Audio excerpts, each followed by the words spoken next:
एक तरफ बाजवा ने घुटने टेक दिए हैं और पाकिस्तान टूट गया है, तो वहीं दूसरी तरफ अब सबसे बड़ी हलचल पैदा कर दी है पाकिस्तान ने, वो भी यूएनएससी में। एक बार को सुनकर कानों को यकीन नहीं होता है, लेकिन ये सच है। कहा यह जा रहा है कि भारत को वीटो दिलवाने में पाकिस्तान सामने आ रहा है। जानेंगे क्या है मामला, इसके अलावे बहुत कुछ। आइए जानते हैं इन खबरों को विस्तार से। जैसा कि हमने आपको पहले भी बताया है कि पाकिस्तान की स्थिति अब टूटने के कगार पर पहुंच चुकी है और इमरान खान ने जो कहा था कि 3 टुकड़ों में पाकिस्तान टूटेगा, वो होता हुआ दिख भी रहा है। दरअसल लगातार बाजवा घुटने पर घुटने टेक रहा है। बाजवा जो कि पाकिस्तानी आर्मी सेना का चीफ है, वो बुरी तरीके से प्रभावित भी हो रहा है और अपने आर्मी का इस्तेमाल भी नहीं कर पा रहा है। दरअसल बात यह है कि पाकिस्तान के 100 से ज्यादा सैनिकों की हत्या करने वाले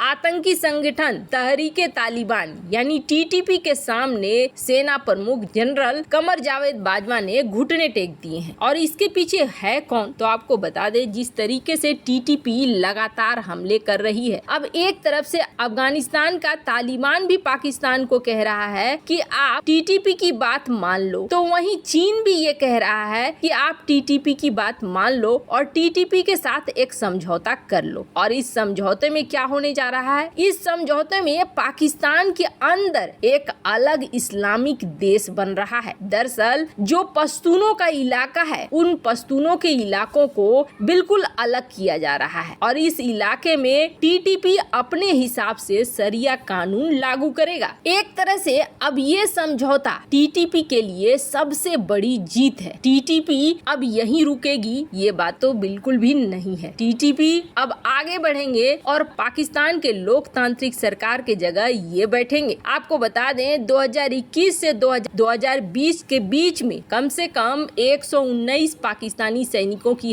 हत्या कर चुके हैं ये लोग। और जब ये समझौता हो रहा है तो इस समझौते को देखते हुए अनिश्चित काल के लिए सीज फायर का ऐलान कर दिया गया है और उसके ऊपर से पाकिस्तान की सरकार टीटीपी के बड़े नेता और कमांडरों को जेल से रिहा कर रही है। और ये जो डील हुई है ना, ये डील कराने वाला कौन है, तो आपको बता दें, ये डील कराने वाला है तालिबानी गृह मंत्री सिराजुद्दीन हक्कानी। सिराजुद्दीन हक्कानी एक कुख्यात आतंकी खुद है, जिसका अलकायदा के साथ मजबूत संबंध भी रहा है और अब हक्कानी टीटीपी को संरक्षण दे रहा है। यूएन की रिपोर्ट ये कह रही है कि अफगानिस्तान में 3 से 5 हजार आतंकी मौजूद हैं और इससे पाकिस्तान का कबायली इलाका फाटा टीटीपी आतंकियों का गढ़ बन जाएगा। टीटीपी की प्रमुख मांग ये है कि उनके नियंत्रण वाले सारे इलाके को शरिया कानून लागू हो, यानी उनका अपना कानून लागू हो। पाकिस्तान का जो खैबर पख्तूनख्वा का कबायली इलाका है, उसे फाटा कहा जाता है, यानी पूरे फाटा में टीटीपी चाह रहा है कि उसका अपना शासन हो, यानी मिनी इस्लामिक अमीरात बन जाएगा पाकिस्तान के अंदर। और ये सब कुछ चीन के इशारे पर हो रहा है। चीन ये कह रहा है कि सीपीईसी के लिए आप टीटीपी के साथ डील कर लो और ये मांग रख लो कि ठीक है, हम आपको आपके इलाके में शरिया कानून लागू होने देंगे, लेकिन आप सीपेक प्रोजेक्ट को किसी भी तरीके का कोई नुकसान नहीं पहुंचाओगे। जिस तालिबान के साथ पाकिस्तान के अच्छे संबंध थे, उसी तालिबान ने पाकिस्तानी सेना को ठीक ठाक बड़ा वाला धोखा दिया। चीन के इस दबाव के बाद ये डील फाइनल तो हो रही है, लेकिन पाकिस्तान के ताबूत में ये आखिरी कील साबित हो रही है, क्योंकि इसके बाद तो शुरुआत हो जाएगी पाकिस्तान की लोकतांत्रिक सरकार के पतन का। जब सेना खुद ही घुटने टेक रही है तो फिर पाकिस्तान को कौन बचाएगा। जनरल कमर जावेद बाजवा अगर इस तरह का निर्णय ले रहा है तो उसके बाद कुछ भी बचने लायक नहीं रह जाएगा। खैर, जहां एक तरफ ये सब कुछ हो रहा है तो वहीं दूसरी तरफ यूएनएससी में तो एक अलग ही धमाल मचा हुआ है। अब तक भारत इस चीज को लेकर आगे बढ़ता रहा है कि भारत को एक परमानेंट सीट मिलनी चाहिए और परमानेंट सीट के साथ साथ वीटो पावर भी मिलनी चाहिए। भारत सहित कुल 4-5 दावेदार देश हैं, जिनमें अफ्रीका भी है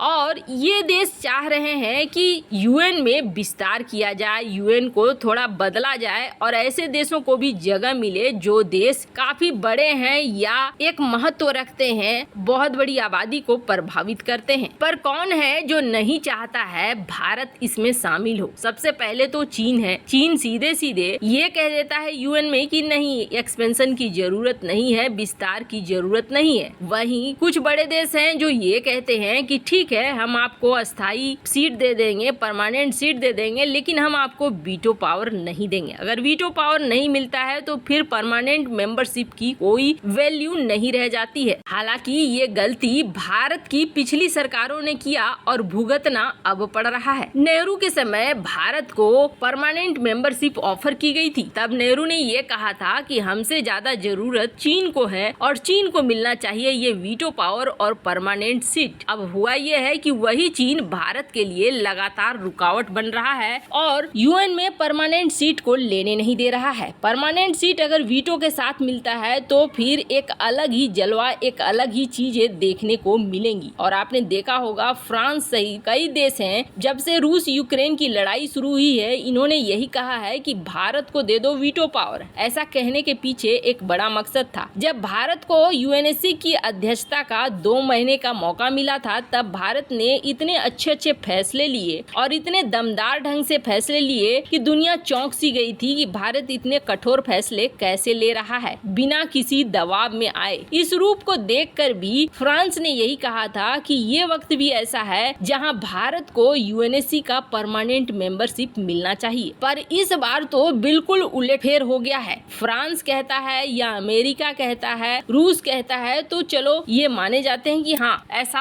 हो सकता है। लेकिन क्या पाकिस्तान भारत के समर्थन में आएगा? तो कहा तो यही जा रहा है कि पाकिस्तान अब भारत के समर्थन में आएगा और ये कहेगा कि यूएनएससी में भारत को परमानेंट मेंबरशिप दो और वो भी वीटो के साथ। अब ऐसा सब कुछ कैसे हो रहा है? तो कहा जा रहा है कि बिलावल भुट्टो कुछ दिनों पहले जो अमेरिका की यात्रा पर गए थे और अमेरिकी विदेश मंत्री से मिले थे, उस समय बिलावल भुट्टो ने अमेरिकन विदेश मंत्री ब्लिंकन के साथ एक बैठक में हिस्सा लिया। दावा ये किया जा रहा है कि इसी बैठक में अमेरिका और पाकिस्तान के बीच एक डील हुई है और इस डील के तहत भारत के साथ खड़ा रहेगा पाकिस्तान परमानेंट मेंबरशिप के लिए। अब पाकिस्तानी मीडिया में ही ये खबरें निकलने लगी, जिसके बाद पाकिस्तानी सरकार को सफाई देनी पड़ी और उन्होंने कहा कि ये गलत है। लेकिन कहा जा रहा है कि कुछ तो कुछ बड़ा खेल जरूर चल रहा है। वैसे इन दिनों जियोपॉलिटिक्स में भारत काफी तेजी से आगे बढ़ रहा है। यूरोप हो,